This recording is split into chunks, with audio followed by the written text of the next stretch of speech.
പേരുകൊണ്ട് ആരും വിശുദ്ധരാവുന്നില്ല, മതം കൊണ്ടും ആരും വിശുദ്ധരാവുന്നില്ല. ഒരാൾ വിശുദ്ധരാവുന്നത് മനസ്സുകൊണ്ടാണ്. അങ്ങനെ മനസ്സുകൊണ്ട് വിശുദ്ധരായാൽ പേരെന്തായാലും അവർ നല്ല മനുഷ്യരായിത്തീരും.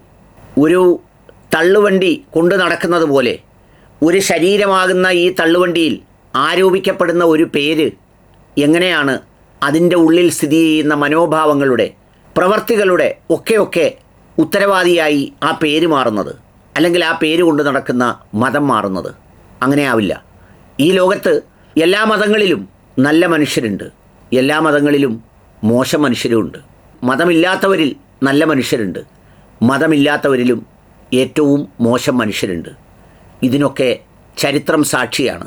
ഒരാൾ ക്രിസ്ത്യൻ പേരുകാരനാവുന്നതുകൊണ്ട് യേശുക്രിസ്തു പറഞ്ഞ അയൽക്കാരനെ എല്ലാം സ്നേഹിക്കാനും സഹോദരങ്ങളെ സ്നേഹിക്കാനും പറഞ്ഞതിൻ്റെ ഒരംശം പോലും അതിലുണ്ടാവണമെന്നില്ല.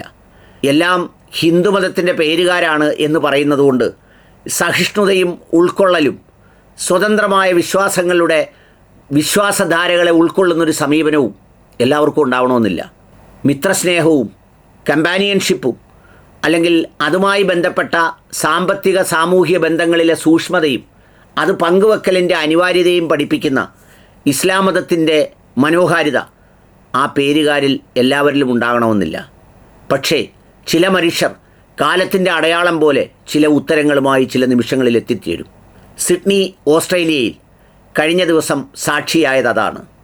അതിനെത്രത്തോളം ആ ആളിൻ്റെ വരവിന് പ്രാധാന്യമുണ്ടെന്ന് വെച്ചാൽ, ഇങ്ങേ തലയ്ക്കലിങ് ഇസ്രയേലിൽ വംശഹത്യാ കുറ്റകൃത്യത്തിന് ആരോപണം നേടുന്ന നെതന്യാഹു ഓസ്ട്രേലിയയെ നോക്കി പറയുന്നു, നിങ്ങൾ ഫലസ്തീനെ അംഗീകരിച്ചതിൻ്റെ തിരിച്ചടിയാണ് എന്ന് പറയാൻ കഴിയും വിധം നികൃഷ്ട മനസ്സുകൾ നോക്കിയിരിക്കുന്ന സമൂഹത്തിലാണ് ജൂത വിഭാഗത്തിൻ്റെ ഒരു ഉത്സവമായ ഹനൂക്ക എന്ന് പറയുന്ന ഒരു ഉത്സവത്തിൽ പക്കികളുടെ പേര് വെച്ച് പാകിസ്ഥാൻ ക്രിക്കറ്റ് ടീമിൻ്റെ ജേഴ്സി അണിഞ്ഞുകൊണ്ട് രണ്ട് ക്രൂരന്മാരായ നരാധമന്മാർ ജനക്കൂട്ടത്തിന് നേരെ വെടിവെച്ചത്.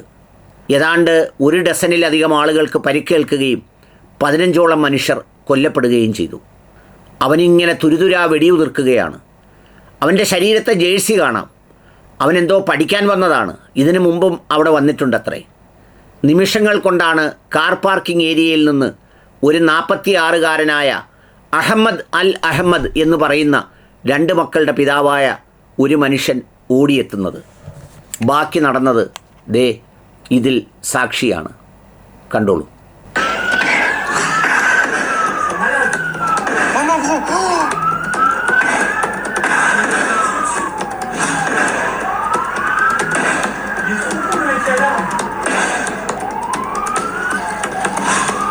Il est hyper courageux. Oh. Oh. Ils sont malades. Oh mon gros. Oh. Mais ils sont pas, tu vas se faire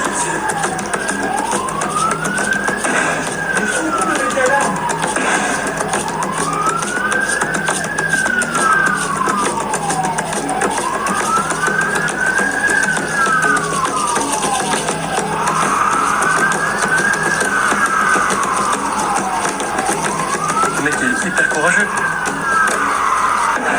Oh.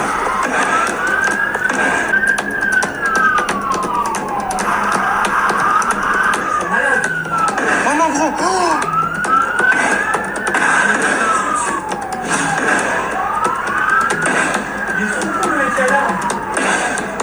കൊല്ലുന്നവൻ കൃത്യമായ ആസൂത്രണത്തോടെയാണ് വരുന്നത്. അവന് പ്രത്യേകിച്ച് പങ്കപ്പാടുണ്ടാവില്ല. അവൻ നോക്കുന്നത് അവൻ്റെ ലക്ഷ്യത്തിലേക്കാണ്. അവൻ ചുറ്റുമൊന്നും കാണില്ല. അവൻ്റെ മനസ്സ് ഭ്രാന്തമായ ഒരവസ്ഥയിലായിരിക്കും, മനുഷ്യനെ കൊന്ന് രസിക്കുന്നതിൻ്റെ അവസ്ഥയിൽ. പക്ഷേ ഒരു പച്ചക്കറി കച്ചവടക്കാരനായ അഹമ്മദിനെ സംബന്ധിച്ചിടത്തോളം അവൻ്റെ മനസ്സിൽ ഇതില്ലല്ലോ. അവൻ കാണുന്നത് നിരപരാധിയായ മനുഷ്യർക്ക് നേരെ നിറയൊഴിക്കുന്ന ഒരു നരാധമനെയാണ്.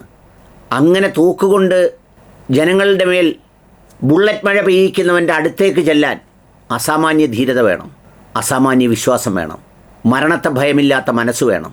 നിരപരാധികളായ മനുഷ്യർ മരണപ്പെടുമ്പോഴുള്ള വ്യസനവും വേദനയും രോക്ഷവും ജ്വലിക്കണം നിമിഷങ്ങൾ കൊണ്ട്. അതാണ് കണ്ടത്. ഓടിച്ചെന്ന് അവൻ്റെ തോക്ക് പിടിച്ചു വാങ്ങി ഇങ്ങനെ ചൂണ്ടുകയാണ്.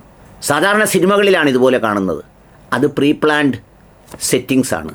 എന്നാൽ ഇത് ഏറ്റവും ഭീകരമായ അന്തരീക്ഷത്തിൽ ഒരു മനുഷ്യൻ കാണിച്ചതാണ്. അഹമ്മദ് അൽ അഹമ്മദാണ് ആ പേരിൻ്റെ വിശ്വാസത്തെ സാർത്ഥകമാക്കിയവൻ. മറ്റവൻ ഞാൻ നേരത്തെ പറഞ്ഞതുപോലെ പേരുകൊണ്ട് മാത്രം മനുഷ്യനാവില്ലെന്ന് പറയുന്ന ഭ്രാന്തന്മാരുടെ ഗണത്തിൽ വരുന്നവരാണ്. അതുകൊണ്ട് ഏത് മതത്തിൽപ്പെട്ടവരായാലും പേരുകൊണ്ട് മാത്രമല്ല, അവൻ്റെ മനസ്സുകൊണ്ടും പ്രവൃത്തി കൊണ്ടുമാണ് അവനെ സ്നേഹിക്കുകയോ തള്ളിക്കളയുകയോ വെറുക്കുകയോ ചെയ്യേണ്ടത്. ഈ പാവം മനുഷ്യൻ്റെ കൈകളിൽ വെടിയേറ്റിട്ട് സർജറിയിലാണ്. ആ മനുഷ്യന് വേണ്ടി ഓസ്ട്രേലിയ പ്രാർത്ഥിക്കുന്നുണ്ട്. കാരണം 15ൻ്റെ സ്ഥാനത്ത് ഒരുപക്ഷെ എത്രയോ ഇരട്ടി നിരപരാധികൾ യവനെ തുടരാൻ അനുവദിച്ചിരുന്നുവെങ്കിൽ യവൻ കൊന്നുകളയുമായിരുന്നു. അവിടെയാണ് അഹമ്മദ് അൽ അഹമ്മദ് ഈ പറഞ്ഞ പ്രതിരോധമാകുന്നത്. പേരാണ്, വിശ്വാസമാണ് എല്ലാത്തിനും കാരണമെന്ന മനുഷ്യരുടെ മുന്നിൽ മനസ്സാണ് പേരല്ല എന്ന് തെളിയിക്കുന്നത്.